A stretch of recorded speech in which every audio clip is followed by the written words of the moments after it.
Greetings, students. Mr. Little here, and today we're going to talk about the global economic depression that began in the 1920s and lasted until the beginning of World War II, also known as the Great Depression. And we're going to have a look at it from a global perspective. So by the end of this presentation, you should be able to answer the three following questions. How did long-term technological and political changes contribute to the Great Depression?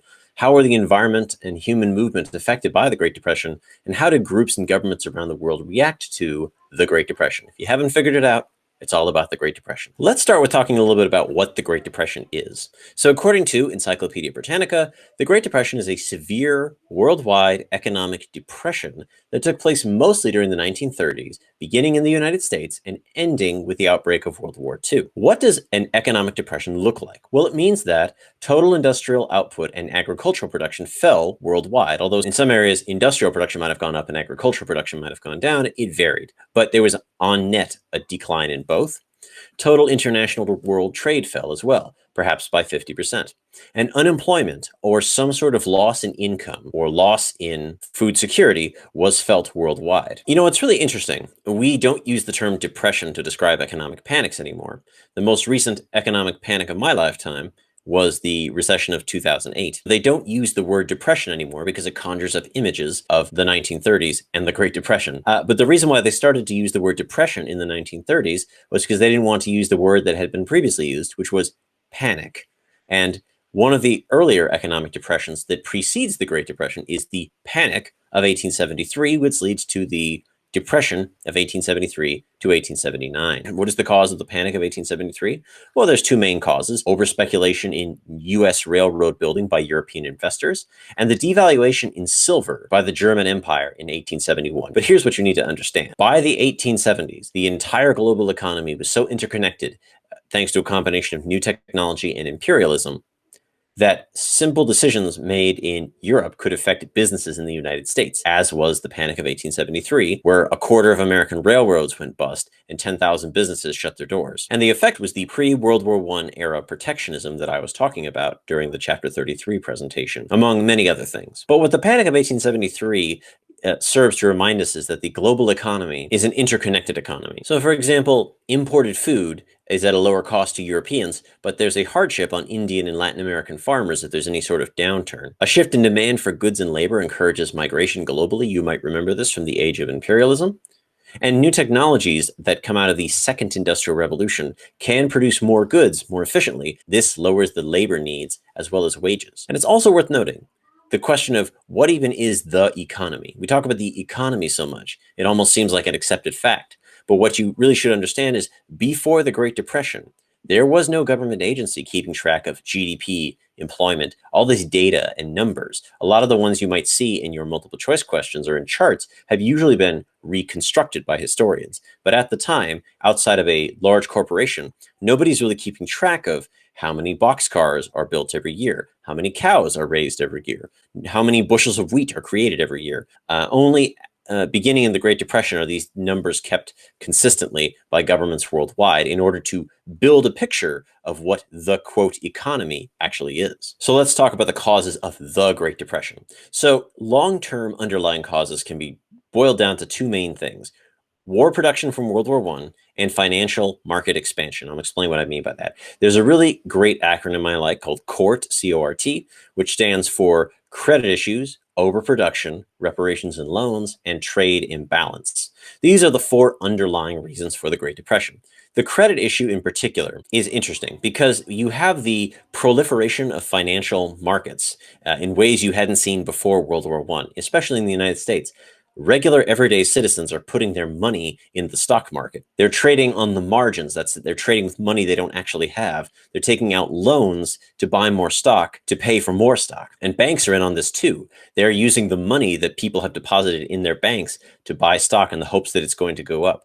This is sometimes why the Roaring Twenties is the Roaring Twenties, because the stock market just kept roaring right on up. But the problem is, this is very unstable at a point when banks literally have no money. If there's any sort of economic crisis and people want their money back, the bank just closes. There's also the issue of new technologies and methods of production that just produce so many goods that they can't be sold. There's the question of loans in Europe, that the European economy itself is unstable from World War I. Germany owes France and France owes the USA.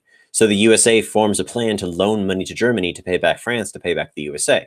As you can see from this pyramid here on the right, the Dawes Plan, which was supposed to stabilize the German economy, actually ended up creating a chain reaction that pulled the entire world into a crash. Now, the stock market crash of 1929 is usually considered to be the beginning of the Great Depression, but the stock market crash itself is not the Great Depression. The stock market crashed in 1929, but by 1931, if I'm remembering correctly, it was almost back at its 1929 levels. But the stock market going up didn't matter because the world had already been dragged into a depression. Now, the stock market crash of 1929, by the way, is also known as Black Tuesday, and it is documented that a number of investors and stock traders did in fact kill themselves on the floor of the New York Stock Exchange because they lost so much money watching all their fortunes plummet when the market began to simply tank. But how does a stock market crash in the United States spread to the rest of the world? Well, I talked a bit about the Dawes Plan already. There's one other way that it spread to the rest of the world, and that's through something called the gold standard. Now, there's a lot of people out there with very strong feelings about the gold standard, so I just want to highlight this fact to help you understand how the gold standard played a part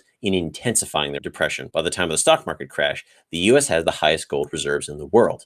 Foreign banks in Europe attempting to compete with these gold reserves can't actually create more money because their money is pegged to gold. So what they can do is they can try to manipulate interest rates, make it more difficult to get their money. However, that affects businesses who cannot borrow money. More businesses decline. The gold standard, which essentially says that money has to be pegged to a certain amount of gold, limits the ability of governments or businesses to spend money because the amount of money itself is limited. It would be incorrect to say the gold standard causes the Great Depression. It would be correct to say that it perhaps intensified the problem. So with the stock market crash and the beginning of the economic contractions, the economies of Europe and Latin America begin to shrink. The German and British industrial output falls anywhere from 40 to 50% in 2 years. The Brazilian coffee export market collapses. And so even though the stock market itself rebounded relatively quickly, all of these businesses around the world had stopped functioning or had to lay off thousands of their workers. That's how you go from a stock market crash to a global depression. And so let's explore some of the impacts in various parts of the world of the Great Depression. So let's first talk about North America and Europe. One of the immediate responses to the decline in production in the Great Depression was the move to try to become self-sufficient. This is what's called autarky. And countries in Europe and the United States began to add tariffs onto their export goods to try to make them more expensive and limiting the amount of imports via quotas. Now, the idea was that this would make their exports more valuable, limit foreign competition. However, the effect was it simply slowed trade down even more because nobody was buying anything from their neighbors because everything was suddenly more expensive now. France added a 15% flat tariff on all imported goods. And in the United States, there's the famous Hawley-Smoot tariff of 1930. In fascist countries, they took a little bit of a different turn. So in fascist Italy, you might remember I mentioned that Mussolini brought together a lot of the major corporations and allowed them to form a cartel. This occurred in Germany and Great Britain. The growth of cartels, it was believed, would help get production going again. We see a return almost to this mercantilist form of thinking. It's weird how it seems to pop back up every now and then in history, isn't it? On a labor level, the Great Depression and its economic impacts on the workforce across the world led to a great deal of labor unrest, and perhaps the highest level of popularity the Communist Party has ever had in its history outside of a communist country. For example, in the United States, the West Coast waterfront strike of 1934, which was one of the largest strikes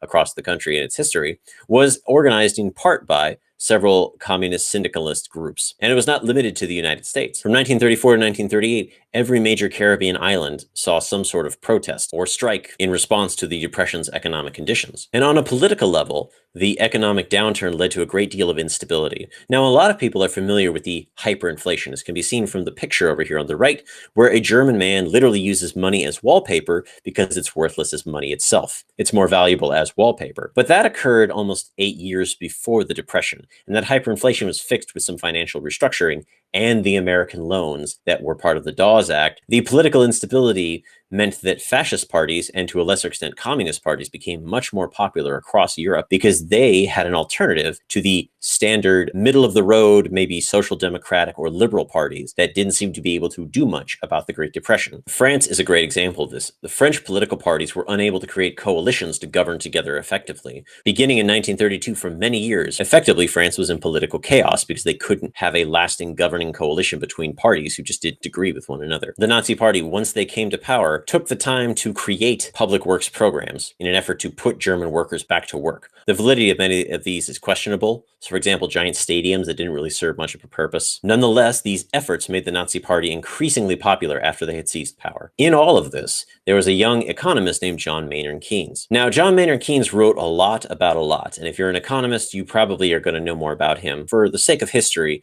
he's the person that popularizes Keynesian economics. He's going to have a really big influence on Franklin Delano Roosevelt and the New Deal. But John Maynard Keynes' main argument was pretty straightforward. The cause of the current economic depression was a lack of demand. There was not enough demand for industrial goods, for agricultural goods, and therefore the government needs to stimulate demand by giving people money, if need be, or creating jobs via a government program. Now, this went against the gold standard. The gold standard said that because money had to be pegged to a certain amount of gold, you can't just print more money. But Keynes, using fancy economic arguments that I don't truly understand, argued that that was simply not the case, famously saying something along the lines of, in the long run, we're all going to be dead. One sort of example of John Maynard Keynes' ideas at work has actually been seen in the United States over the last year and a half or so. During the COVID-19 outbreak, there have been, at least as of this recording, 1 and maybe 2 stimulus packages designed to help stimulate demand by putting money directly into the hands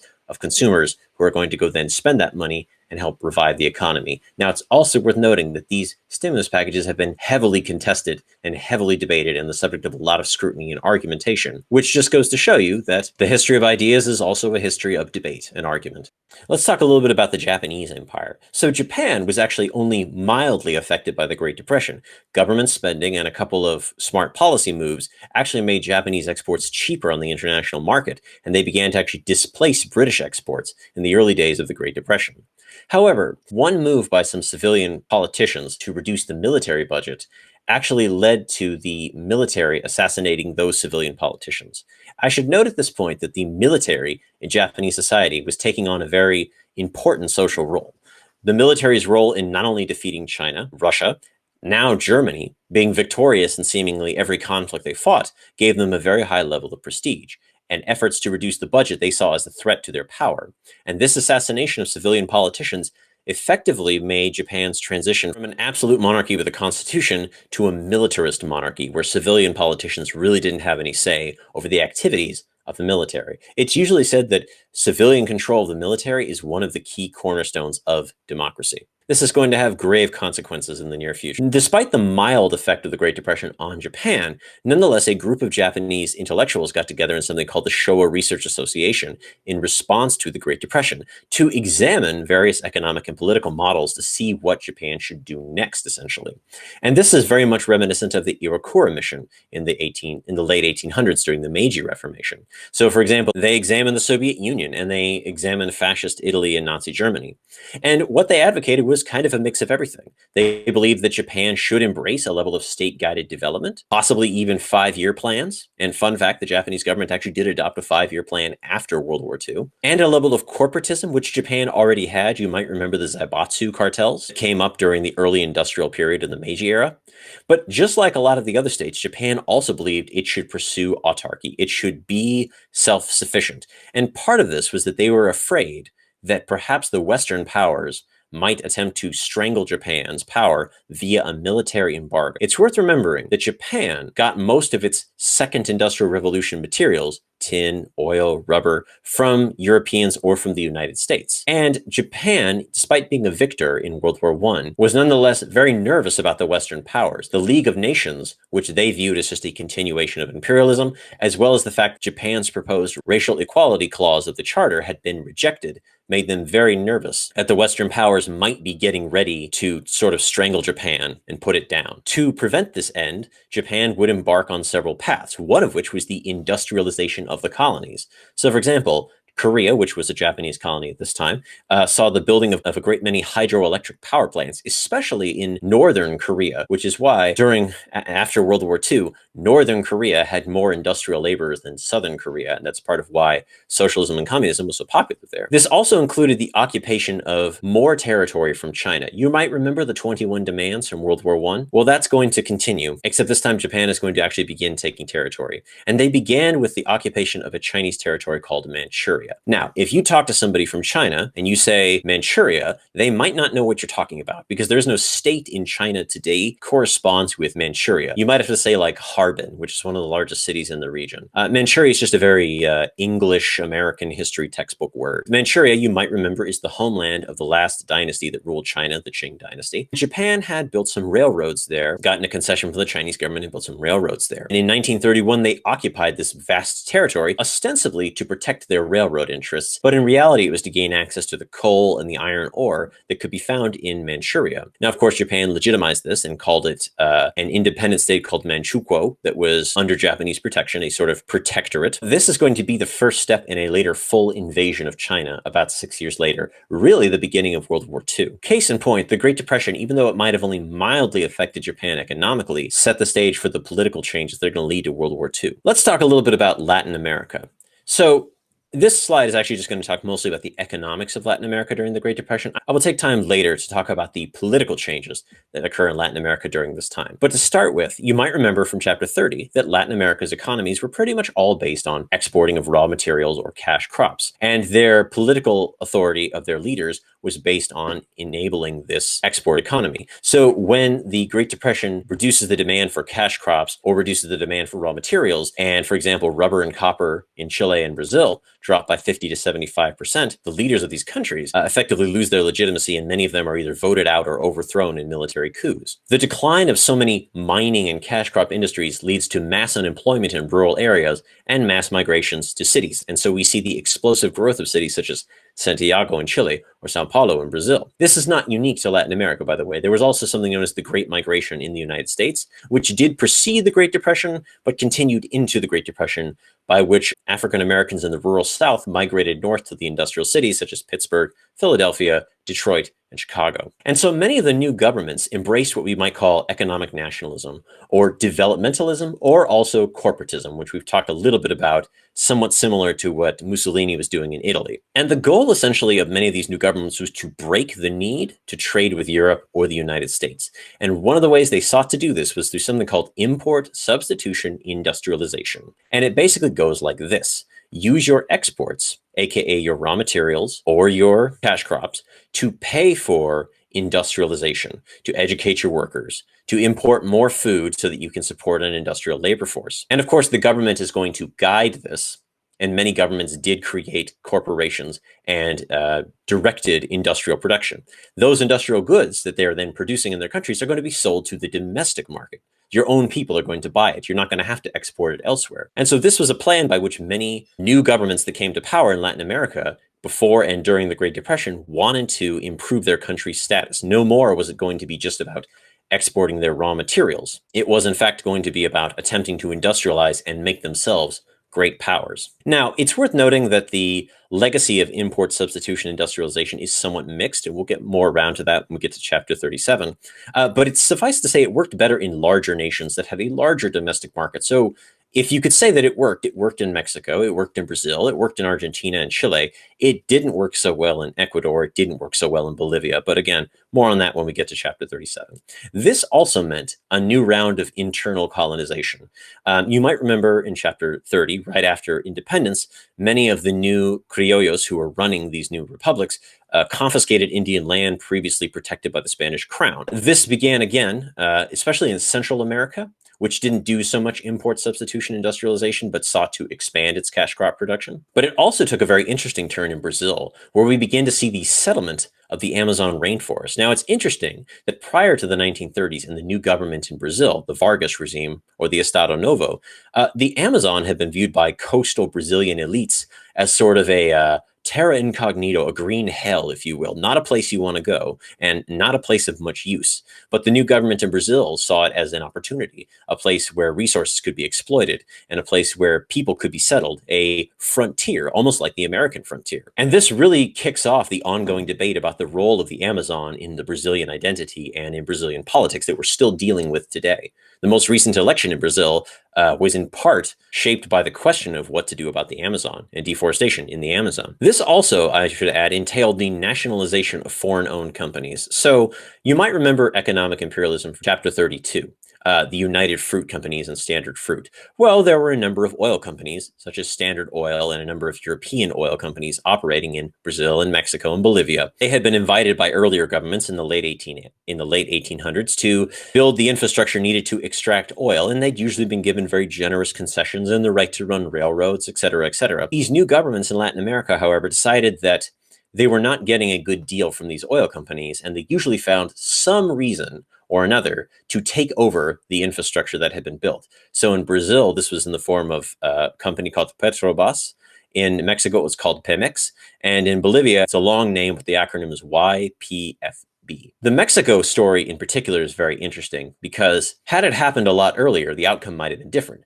The president of Mexico at the time, Laraza Cardenas, decided to nationalize the oil companies because they had defied a court order from the Mexican Supreme Court. Now, the oil companies protested to the United States and demanded that then President FDR intervene, much as, say, Roosevelt or Woodrow Wilson might have done 30 years earlier. However, Roosevelt did not do that, and has sort of signaled a bit of a turn that we're going to talk about in Chapter 35. So the point is, Latin America also, to a certain extent, pursued a policy of autarky in an attempt to change the conditions under which it interacted with the rest of the world economically. And finally, let's wrap things up by talking a little bit about Africa and India, two European imperial territories. So, as I mentioned before, with the decline of industrial production in Europe, African exports to Europe would also drop, about 66%, according to Encyclopedia Britannica, from 1929 to 1934. And so the economic hardships in Europe, colonial powers sought to make their colonies self-sufficient. You might remember from Chapter 32, I talked about how colonies were rarely ever profitable, or at least they were only semi-profitable. And so European powers sought to decrease the cost of soldiers and administration. To do this, they introduced new infrastructure projects, new technology that maybe had not previously been there. They allowed more private companies to do business in Africa than they previously had. So, for example, there were like 3 new railroad companies in British East Africa during the 1920s. And so, for example, they built the Jinja Bridge, which was only recently replaced in Uganda to make it more easy to access the cotton growing regions around the Great Lakes of Africa with the coast on the Indian Ocean.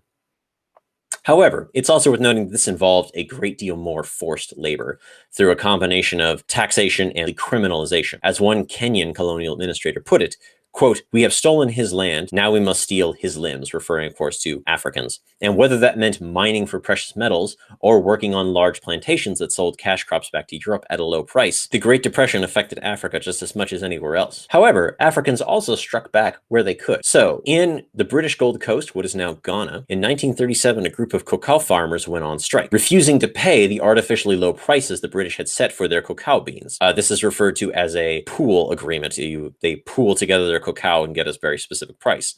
And so the cultivators refused to pay this price or refused to accept this price.